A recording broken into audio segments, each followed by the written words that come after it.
कौन है तू? यहाँ क्यों आए हो? मैं अपने प्रभु श्री राम की ओर से महाराज रावण को शांति का प्रस्ताव देने आया हूँ। तुम मैं कह रहा हूँ, मैं महाराज लंकेश की आज्ञा लेके आता हूँ।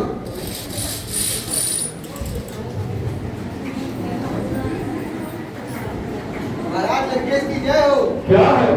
अपने आप को राम का दूत बताने वाला एक वानर शांति का प्रस्ताव लाया है। शांति का प्रस्ताव लाया है? वाह राम, से पहले ही शांति दूत भेज दिया। अभी तो हमारी चंद्रहास की चमक तुमने देखी नहीं, पहले ही डर गए। भेजो उस वानर को। जी महाराज।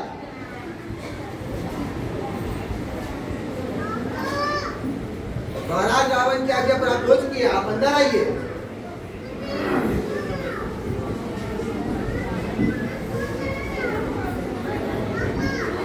जय श्री राम, जय श्री राम।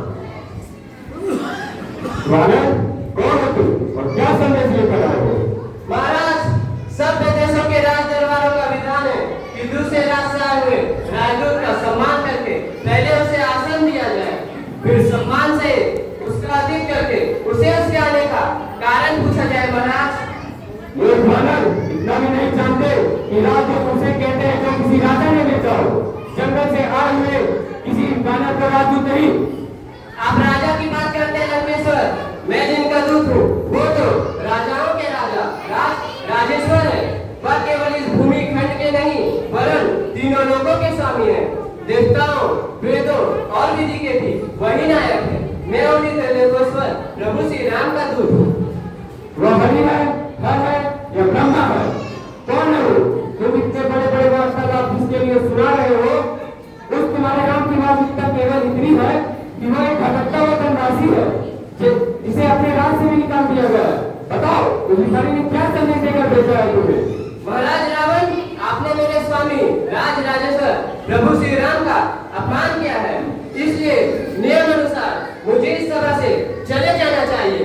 राजदूत का सम्मान उसके राजा का सम्मान होता है, इसलिए राजदूत का प्रथम कर्तव्य है कि वह अपने सम्मान की रक्षा करे।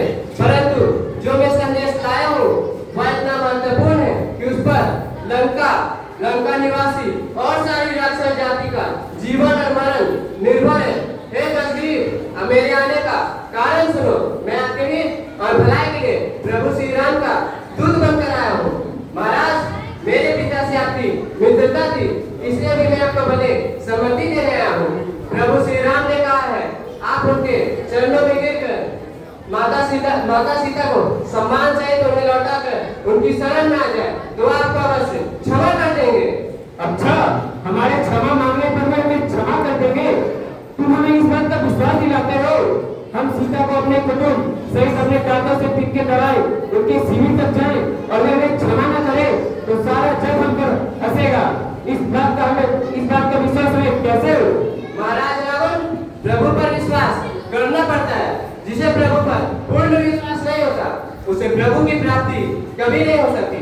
मैं आपको आश्वस्त करने के लिए इतना बता दूं कि जब सारी वानर सेना लंका को चारों ओर से घेर लिया था और वह लंका पर धावा बोलने के लिए प्रभु श्री राम की आज्ञा की प्रतीक्षा कर रहे थे, तो उस समय उन करुणा के सागर ने मुझे बुलाकर स्वयं कहा कि जाकर रावण से कहो कि वह सीता को सम्मान सहित लौटाकर मेरी शरण में आ जाए, तो मैं लंका से वापस चला जाऊंगा। मैं शांति चाहता हूँ। अच्छा, राम ने यह कहा कि तुम मुझे मेरी सीता दे दो, मैं वापस चला जाऊंगा, मैं युद्ध नहीं करूंगा, मुझे शांति चाहिए। जी महाराज, उन्होंने स्वयं कहा था। यही बात तो हम तुम्हारे मुंह से सुनना चाहते थे। राम ने यही बात कही कि तुम मुझे मेरी सीता दे दो, मैं वापस चला जाऊंगा। मूर्ख वानर, तुझे राम की करुणा दिखाई दी, उसका भय दिखाई नहीं दिया। उसे जाकर कह दो कि सीता भिक्षा में देने वाली वस्तु नहीं, ऐसे अनमोल व्यक्ति को अपने बहुबल से जीता पड़ता है। महाराज, शायद आप भूल गए कि माता सीता को उन्होंने अपने बाहुबल से ही जीता था। जो शिव धनुष उन्होंने तिनके के भांति उठाकर तोड़ दिया था, उसी शिव धनुष पर अपने बाहुबल की परीक्षा करने कभी आप ही गए और सुना है वहां से उठा भी ना गया था। महाराज, महाराज इन दंतकथाओं में क्या रखा है मूर्ख बानर?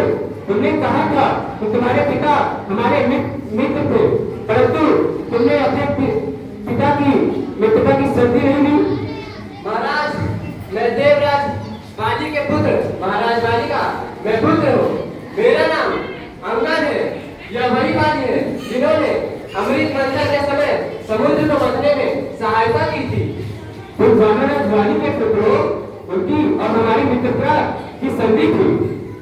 हो सकता है वाली के बनने के बाद सुग्रीव की डर से किसी ने बचा अंगद का साथ न दिया हो और वह अपनी निस्सहाय अवस्था में अपने काका और पुत्र अंगद की सेवकत्व पर विवश हो गया हो। अंगद, तुम अपने आप को निस्सहाय मत समझो। तुम हमारे पुत्र समान हो। हम तुम्हें तुम्हारा राज्य अवश्य दिलाएंगे। तुम हमारे पुत्र समान हो। तुम्हारे पिता की गद्दी पर तुम्हारा ही अधिकार है।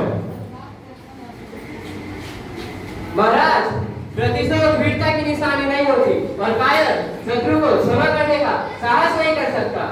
अपने पिता की प्रतिशोध की ज्वाला को बुझने मत दो अंगद।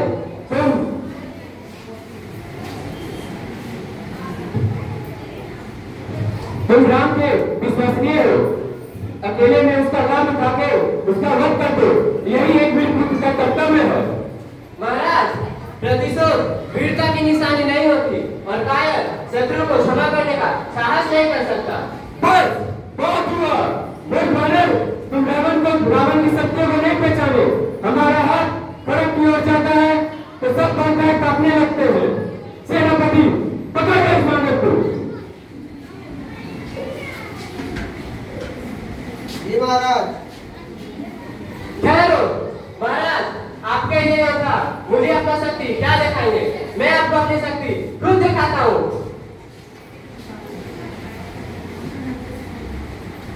जय श्री राम।